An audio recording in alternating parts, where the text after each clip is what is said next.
Hi, my name is Kristen Maloney, and I'm going to be presenting a precision oncology clinical trial that will be offered at North Star Medical Center. This is a phase 1/2 multiple expansion cohort trial of MRTX849 in patients with advanced solid tumors with KRAS G12C mutations. The nickname for this trial is Crystal 1. And the purpose of the study will be to evaluate the safety, tolerability, drug levels, molecular effects, and clinical activity of MRTX849, also known as adagrasib. This is an orally available small molecule inhibitor of KRAS G12C and will be studied in patients with advanced solid tumors with a KRAS G12C mutation. This study type is interventional, and it is a phase 1/2 treatment trial. The study design will be non-randomized and sequential assignment. A little bit more about the study design. That sequential assignment means that there will be 9 study groups and arms in the trial, beginning with dose escalation, followed by dose expansion, followed by studying adagrasib in combination with other medicines such as afatinib, cetuximab, and pembrolizumab. They estimate that the study should enroll 822 patients across all of 9 study arms. And the anticipated start and completion date, this started January 2019, and it's expected to be completed in about a year, in September of 2024. The study is currently open in 96 locations across the United States, spanning 35 states and also representing Puerto Rico. The primary outcome measures for this study include evaluating how patients respond in terms of side effects. So the first measure is characterizing the safety of MRTX849 in patients and counting the number of patients with treatment-related adverse events. They'll also look at the blood plasma concentration or pharmacokinetics of the drug. And the third primary outcome measure is, of course, clinical efficacy, understanding how patients respond to this using a measurement called objective response rate in accordance with RECIST. The secondary outcomes include the MTD, establishing the maximum tolerated dose. This will be looked at by the number of participants that experienced a dose-limiting toxicity as defined by the study protocol. And then the other dose-limiting toxicity measure relates to not just the maximum tolerated dose, but how safe this drug is in combination with those selected therapeutic agents that I just mentioned. They'll also look at pharmacokinetics with a number of different oral formulations by measuring blood plasma concentration of the medication, and then also a food effect study. So the eligibility criteria are on this slide and are broken out into inclusion and exclusion criteria. Patients must be 18 years or older, have histologically confirmed solid tumors with a KRAS G12C mutation. They need to have advanced disease, so it needs to be unresectable or metastatic, meaning they're not eligible for curative treatment using aggressive methods such as surgery. And other standard treatment options cannot be available to patients, or they need to have declined those, with the exception of patients with non-small cell lung cancer. And then finally, they need to have adequate organ function. I wasn't able to look at the specific study protocol document to see what this entailed, but typically this would mean adequate kidney function, adequate liver function as defined by some laboratory test ranges. And then exclusion criteria, patients are excluded if they have a history of intestinal disease or major gastric surgery, if they're unable to swallow oral medications, or they have more than one active cancer. And so to summarize the clinical trial, this is an interventional trial in patients with advanced metastatic cancer. It's a precision medicine trial targeting a somatic genomic mutation in KRAS. And it's being conducted across the US. And actually, I found out that there were early preliminary results from this study, which led to an accelerated approval just for patients with non-small cell lung cancer. But the study remains open and continuing, and they're enrolling other solid tumors with KRAS G12C mutations, just not patients with lung cancer anymore. So now we're going to switch to look at the data management and the data that would be collected as part of this clinical trial through the EHR and into other systems. So we can think about this first as internal versus external data. The internal data is data that's accessed from within North Star Medical Center, where external data is data that comes from outside the organization. All systems, both internal and external, should have routine backups and encrypt the data. You can also break this down by data sources. Primary data sources are data and information from the patient's EHR. For example, data that's entered in the course of treating a patient.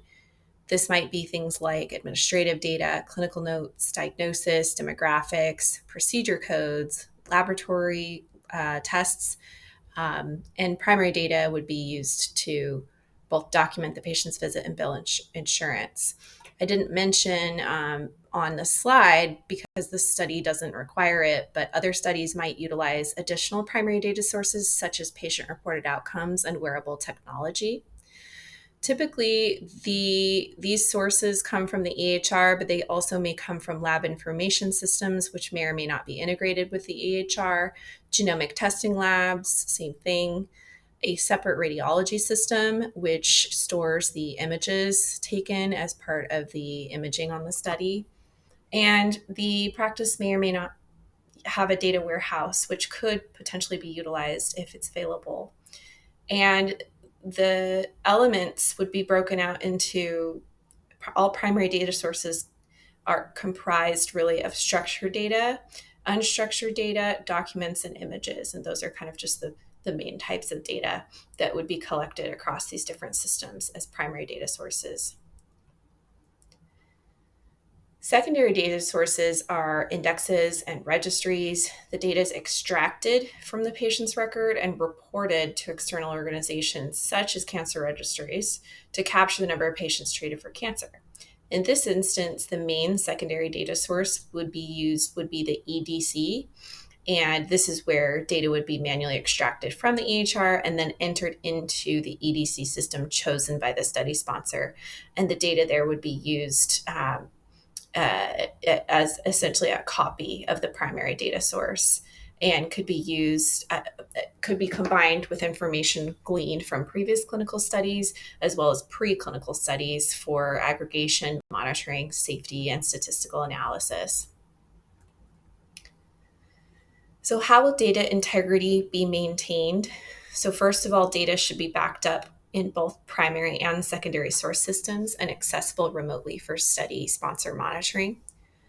We recommend a data governance committee at the practice, and they should include presenting or developing policies for securing and sharing data, for managing data specifically as part of trials, and then their clinical documentation standards as well.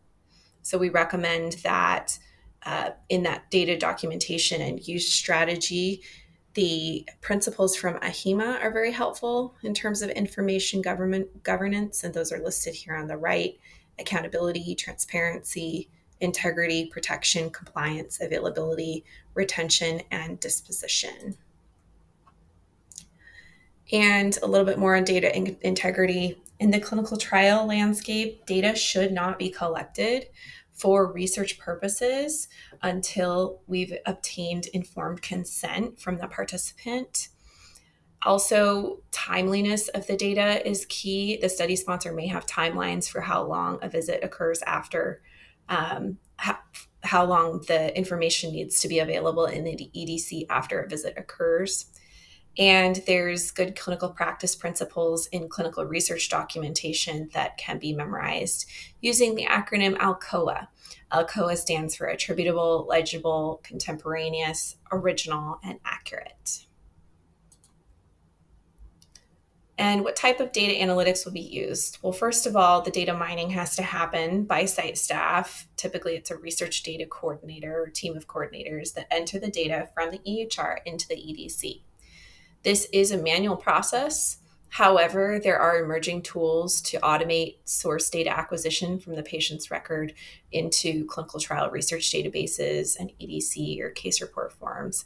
There's also the opportunity to apply artificial intelligence using natural language processing and or optical character recognition to identify key information in some of the unstructured data sources, such as a physician's SOAP note or history and physical note, and bring those over in an automated way into an EDC or another electronic capture source. Another important thing that is a precursor to high quality data analytics is the investigator's attribution of adverse events, so that the study sponsor can determine the relationship or lack thereof of any given adverse event that happens to a participant to the study drug, so that they can delineate between adverse events that are related to progression of their cancer or another medication or another factor. And then with the data analytics, using the EDC and potentially other statistical software systems, the study sponsor and their team can perform interim statistical analysis and final analysis of the data from the EDC to determine their progress towards the primary and secondary outcomes of the study.